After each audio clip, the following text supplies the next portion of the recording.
لغتي عربية حسبي بأنك منطقي রমাদান উপলক্ষে ইনসাইটস এর বিশেষ আয়োজন তারাবির সালাতে কোরআনের বার্তা। আজ শুনছেন 23তম তারাবির পঠিতব্য অংশ থেকে কোরআনের বার্তা। 23তম তারাবির পঠিতব্য অংশ হলো 26 নম্বর পারা। এই পারায় রয়েছে সূরা আহকাফ, সূরা মুহাম্মদ, সূরা ফাতাহ, সূরা হুজরাত, সূরা কফ ও সূরা জারিয়াতের প্রথমার্ধ। ঘটনাবলী: হুদ আলাইহিস সালাম এবং তার আগে পরে অনেক নবী অমসৃণ টিলাময় ভূমিতে আদ জাতিকে একত্ববাদের আহ্বান করেন।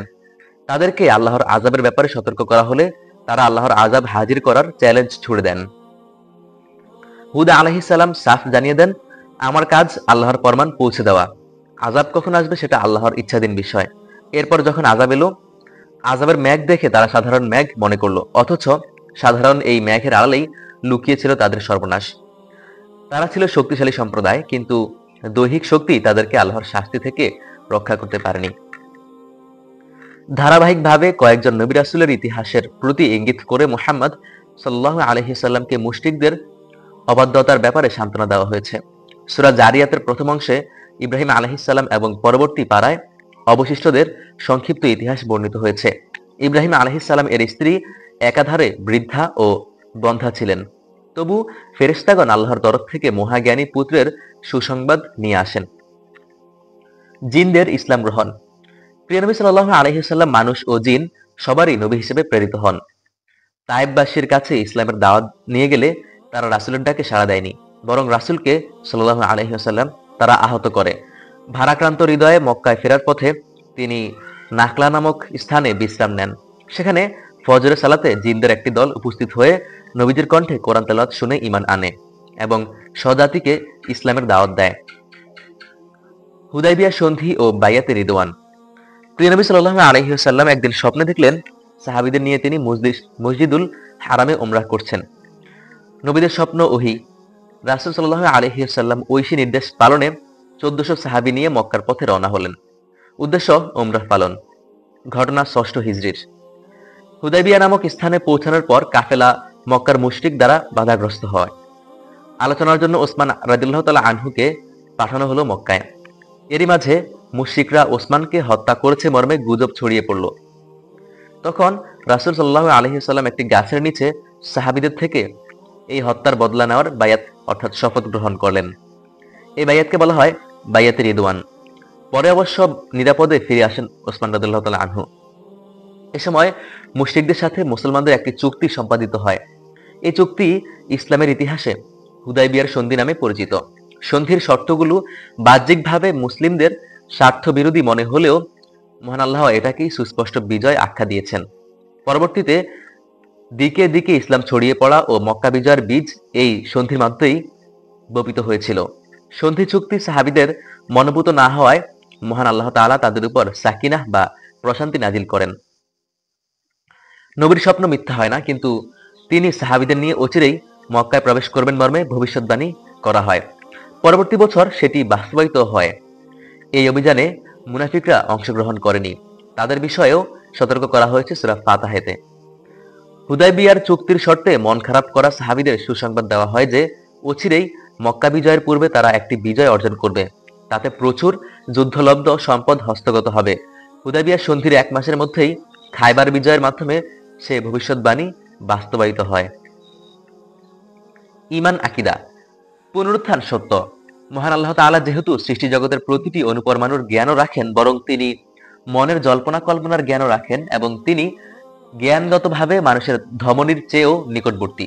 তাই মানুষের দেহাবশেষ মাটিতে মিশে গেলেও তা সংরক্ষণ, একত্রকরণ এবং পুনরায় সৃষ্টিকরণ তার পক্ষে অসম্ভব নয়। আদেশ: পিতামাতার সাথে সদ্ব্যবহার করা, আল্লাহর দিকে আহ্বানকারীর ডাকে সাড়া দেওয়া, আল্লাহর প্রতি ঈমান আনা, ধৈর্য ধারণ করা, নিজের জন্য ও মুমিন নারী পুরুষের জন্য আল্লাহর কাছে ক্ষমা প্রার্থনা করা, আল্লাহ ও তার রাসূলের আনুগত্য করা, তাকওয়া অবলম্বন করা, সংবাদ গ্রহণের ক্ষেত্রে যাচাই বাছাই করা, কলহে লিপ্ত মুসলিমদের মাঝে মীমাংসা ও ন্যায় বিচার করা, মন্দ ধারণা থেকে বেঁচে থাকা, কাফির মুশরিকদের কষ্টদায়ক কথাবার্তায় ধৈর্য ধারণ করা, সূর্যোদয় ও সূর্যাস্তের পূর্বে আল্লাহর তাসবিহ পাঠ করা, রাত্রের কিছু অংশে আল্লাহর পবিত্রতা ঘোষণা করা, কোরআনের সাহায্য উপদেশ দেওয়া। নিষেধ: আল্লাহ ছাড়া অন্য কারো ইবাদত না করা, নিজেদের আমলসমূহ নষ্ট না করা, মনোবল না হারানো। বিধিবিধান: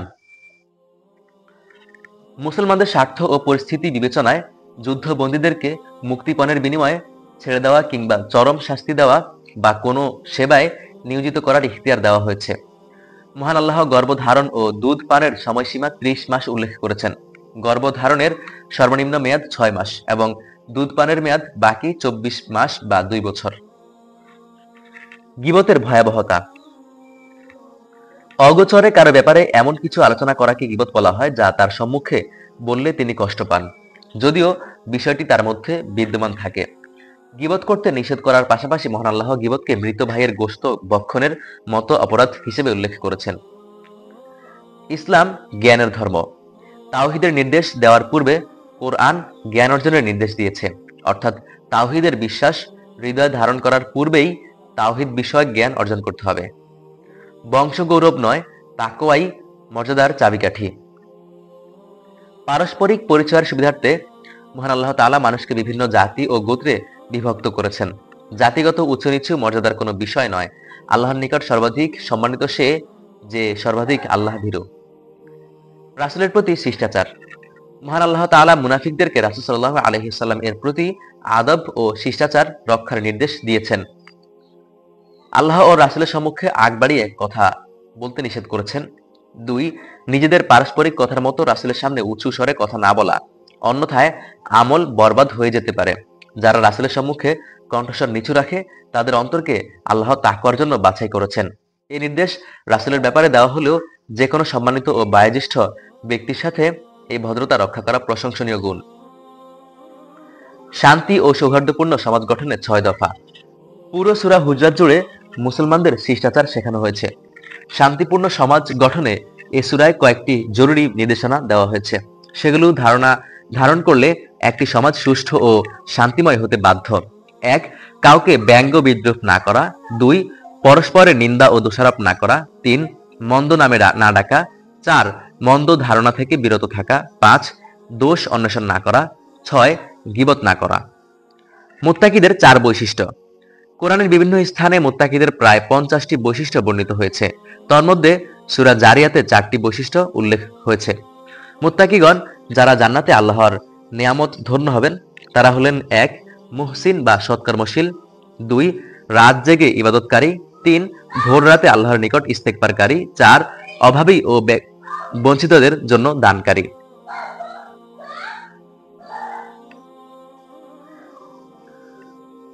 কোরআন সম্পর্কে চিন্তা ভাবনা না করা অন্তর তালাবদ্ধ থাকার লক্ষণ। নানা কারণে অন্তরে মোহরাঙ্কিত হয়ে যায়। পাপে ডুবে থাকতে থাকতে অন্তর চেতনাহীন ও কঠোর হয়ে যায়। ফলে এই অন্তর ভালো মন্দ পরখ কিংবা কোরআন থেকে হেদায়েত লাভ করতে ব্যর্থ হয়। সূরা আরাফে আল্লাহ তাআলা বলেছেন, যারা অন্যায়ভাবে অহংকার প্রদর্শন করে তাদেরকে আল্লাহর আয়াত থেকে বিমুখ করে রাখা হয়। সূরা মুহাম্মাদে আল্লাহ বলেছেন, তারা কি কোরআন নিয়ে চিন্তা ভাবনা করে না, নাকি অন্তরে তালা লেগে গেছে? সাহাবীদের বৈশিষ্ট্য। কাফিরদের ব্যাপারে কঠোর। 2. মুমিনদের প্রতি দয়ালু। 3. তারা কখনো রুকুতে কখনো সিজদায় রত থাকেন। 4. তারা আল্লাহর করুণা ও সন্তুষ্টি প্রত্যাশী। 5. তাদের চেহারা সিজদার চিহ্ন বিশিষ্ট। সাহাবীদের মর্যাদা ও তাদের প্রতি আল্লাহর সন্তুষ্টি ঘোষণা। 1. হুদায়বিয়া সন্ধির সময় নবীজির হাতে বাইয়াত গ্রহণকারী সাহাবীদের প্রতি মহান আল্লাহর সন্তুষ্টির ঘোষণা করা হয়েছে। 2. স্বয়ং আল্লাহ সাক্ষ্য দিচ্ছেন তারা নিষ্ঠার সাথে বাইয়াত গ্রহণ করেছেন। 3. তাদের উপর আল্লাহর প্রশান্তি নাজিল করেছেন। 4. হুদায়বিয়ার ধৈর্যের বিনিময়ে তাদেরকে আসন্ন অর্থাৎ খাইবার বিজয় সহ বহু যুদ্ধলব্ধ সম্পদ লাভের ঘোষণা দেন আল্লাহ তাআলা। দৃঢ় প্রতিজ্ঞ রাসূলগণের মতো ধৈর্যের নির্দেশ। মুহাম্মদ সাল্লাল্লাহু আলাইহি ওয়াসাল্লামকে দৃঢ় প্রতিজ্ঞ রাসূলগণের মতো ধৈর্য ধারণের নির্দেশ দেওয়া হয়েছে। দৃঢ় প্রতিজ্ঞ ও অসীম সাহসের অধিকারী রাসূলগণ বলতে 5 জন রাসূলকে বোঝানো হয়েছে, যথা মুহাম্মদ, নূহ, ইব্রাহিম, মুসা ও ঈসা আলাইহিমুস সালাম। মুহাম্মদ আল্লাহর রাসূল। হুদায়বিয়া সন্ধিপত্রে মুশরিকরা জিদ ও অহংকার বশত মিন মুহাম্মাদির রাসূলুল্লাহ অর্থাৎ আল্লাহর রাসূল মুহাম্মাদের পক্ষ থেকে কথাটি লিখতে দেয়নি। তাদের এই আচরণে মুসলিমরা কষ্ট পান। সেই প্রেক্ষিতে মহান আল্লাহ নিজে ঘোষণা দেন, মুহাম্মদ আল্লাহর রাসূল। মুসলমানদের বিপদ আপদে ভেঙে পড়া সাজে না। মুসলমানদের অভিভাবক স্বয়ং আল্লাহ তাআলা। এ কারণে বিপদ আপদে মুসলমানরা আল্লাহর উপর ভরসা করে, যা তাদের মনোবল বৃদ্ধিতে সহায়ক হয়। পক্ষান্তরে নাস্তিক অবিশ্বাসীদের কোনো অভিভাবক নেই, তাই তাদের দুশ্চিন্তাও বেশি। সন্তানের জন্য মায়ের কষ্ট। মহান আল্লাহ তাআলা পিতামাতার প্রতি সদাচরণের নির্দেশ দিয়ে সন্তানের জন্য মায়ের কষ্টের কথা উল্লেখ করে বলেন, মা তাকে অতি কষ্টের সাথে গর্ভে ধারণ করেন এবং অতি কষ্টের সাথে প্রসব করেন। মুনাফিকদের মৃত্যুর যন্ত্রণা। চেহারা ও পেছনের দিক থেকে আঘাত করতে করতে মুনাফিকদের জান কবজ করা হবে। আল্লাহ অমুখাপেক্ষী। অনেকে আল্লাহর রাস্তায় ব্যয় করতে কার্পণ্য করে, মূলত তারা নিজেদের প্রতি কার্পণ্য করে। আল্লাহ কারো মুখাপেক্ষী নন, বরং সবাই তার মুখাপেক্ষী।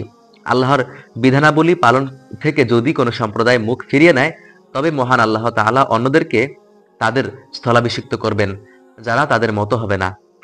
আল্লাহ কেন সরাসরি কাফিরদের ধ্বংস করেন না? সীমালঙ্ঘনকারী অত্যাচারীদের দমন করতে রাসূল সাল্লাল্লাহু আলাইহি ওয়াসাল্লাম ও সাহাবীদের বহু কষ্ট পোহাতে হয়েছে, অথচ আল্লাহ চাইলে এক মুহূর্তে তাদের বিনাশ ঘটাতে পারতেন। সে প্রসঙ্গে আল্লাহ তাআলা বলেন, ওয়ালাউ শাআ আল্লাহু লানতাসারা মিনহুম ওয়ালাকিন লিয়াবলুয়া বা'দুহুম বিবা'দ। আল্লাহ চাইলে তাদেরকে শাস্তি দিতেন, কিন্তু তিনি তোমাদের কিছু মানুষকে দিয়ে অপর কিছু মানুষকে পরীক্ষা করতে চান। আর বলা হয়েছে যে তিনি অবশ্যই পরীক্ষা করবেন ঈমানদারদের মধ্যে কারো ধৈর্যশীল মুজাহিদ কারা। মৃত্যু যন্ত্রণা ও জাহান্নামের বর্ণনা। মৃত্যু থেকে সবাই পালাতে চায়, অথচ মৃত্যু থেকে পালানো অসম্ভব। মহাপ্রলয় ও কিয়ামতের যে প্রতিশ্রুতি দেওয়া হয়েছে, তা যখন ঘনিয়ে আসবে, তখন ঠিকই সিংহায় ফু দেওয়া হবে। সেদিন প্রতিটি মানুষের সাথে একজন সাক্ষী থাকবে এবং একজন তাকে হাঁকিয়ে নিয়ে যাবে হাসরের মাঠে। এই দুইজন হলেন সেই দুই ফেরেশতা যারা আজীবন তার সঙ্গী ছিলেন এবং আমলনামা লিখেছেন। সেদিন অবিশ্বাসী ও পাপিষ্ঠদের বলা হবে, এই দিবস সম্পর্কে তুমি উদাসীন ছিলে, আজ তোমার উপরে থাকা জবনিকা সরিয়ে দেওয়া হয়েছে, ফলে তোমার চোখ এখন প্রখর।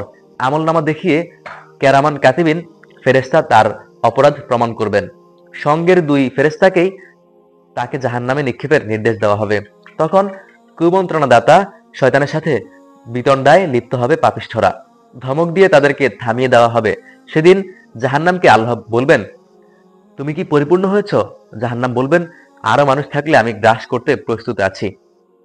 আল্লাহ যাদের ভালোবাসেন, আল্লাহ ইনসাফকারীদের ভালোবাসেন। আজকের শিক্ষা। মহান আল্লাহ হামিয়াতুল জাহিলিয়া বা জাহিলি অহমিকা ও সংকীর্ণতার নিন্দা করেছেন। জাহিলি অহমিকা হলো তথাকথিত সামাজিক মর্যাদা, যা রক্ষা করতে গিয়ে সত্য গ্রহণ করা হয় না। মক্কার মুশরিকরা এই অহমিকার কারণেই রাসূলের আনুগত্য করতে পারেনি। আজও অনেকে এই মিছে মর্যাদা ও অহমিকার কারণে ভালো গ্রহণ করে এবং মন্দ বর্জন করতে পারে না। মানুষের প্রতিটি কর্মকাণ্ড লিপিবদ্ধ করার জন্য ডানে ও বামে দুজন ফেরেশতা নিযুক্ত আছেন। সুতরাং প্রতিটি কথা ও কাজের সময় আল্লাহর নিকট জবাবদিহিতার চিন্তা থাকা উচিত। আজকের দোয়া। হে আমার প্রতিপালক, আপনি আমার ও আমার পিতা মাতার প্রতি যে নিয়ামত দিয়েছেন, তার কৃতজ্ঞতা আদায়ের তৌফিক দান করুন। আর আমি যেন এমন সৎকর্ম করতে পারি যাতে আপনি খুশি হন, এবং আমার জন্য আমার সন্তানদেরকেও সেই যোগ্যতা দান করুন।